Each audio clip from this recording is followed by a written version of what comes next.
প্ৰেম মানে কি? প্ৰেম কিনো জানানে যৌবনত খেলা খেল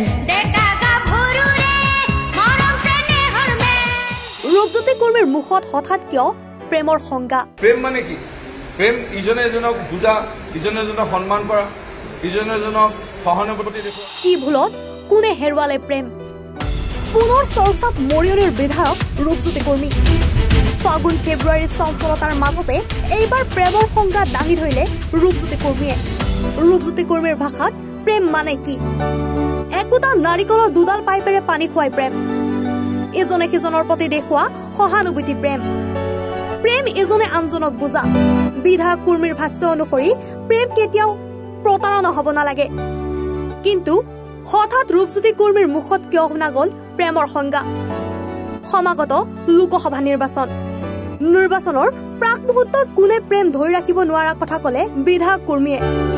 কুৰ্মীৰ মন্তব্য, প্ৰেম ধৰি ৰাখিব নোৱাৰিলে কংগ্ৰেছে, বুজাবুজি নাই কংগ্ৰেছত।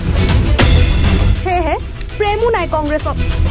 দেৱব্ৰত শইকীয়া, ৰকিবুল হুছেইন, ভূপেন বৰাৰ খোৱা কামোৰাৰ বাবে প্ৰেম হেৰাল কংগ্ৰেছৰ পৰা।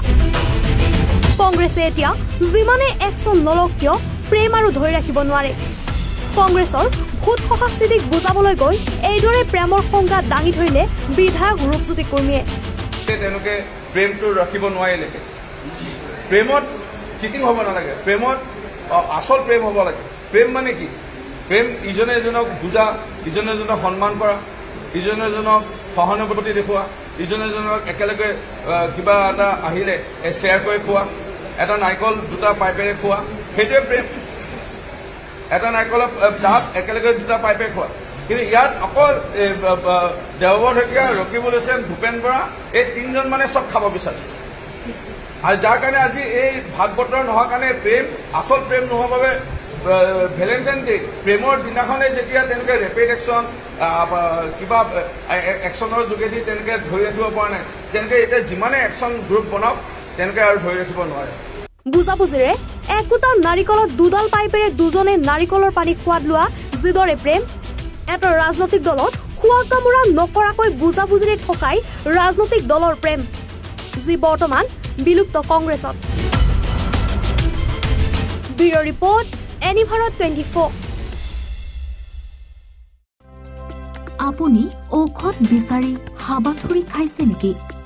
যদি খাইছে তেন্তে এতিয়াৰে পৰা আৰু চিন্তাৰ কাৰণ নাই, কিয়নো আপুনি বিচৰা ধৰণৰ সকলো ঔষধ উপলব্ধ থাকিব নমন মেডিকছত। নমন মেডিকছত অধিক পৰিমাণৰ ঔষধ ক্ৰয় কৰিলে আপুনি পাব 10% ৰেহাই। কিছুদিনৰ পাছত নমন মেডিকছত উপলব্ধ হ'ব সকলো বিভাগৰ অভিজ্ঞ চিকিৎসক। গতিকে দেৰি কিয় কৰিছে? আমাৰ ঠিকনা গণেশগুৰি স্বৰ্গীয় খগেন মহন্ত পথ, দিছপুৰ পলিক্লিনিকৰ বিপৰীতে।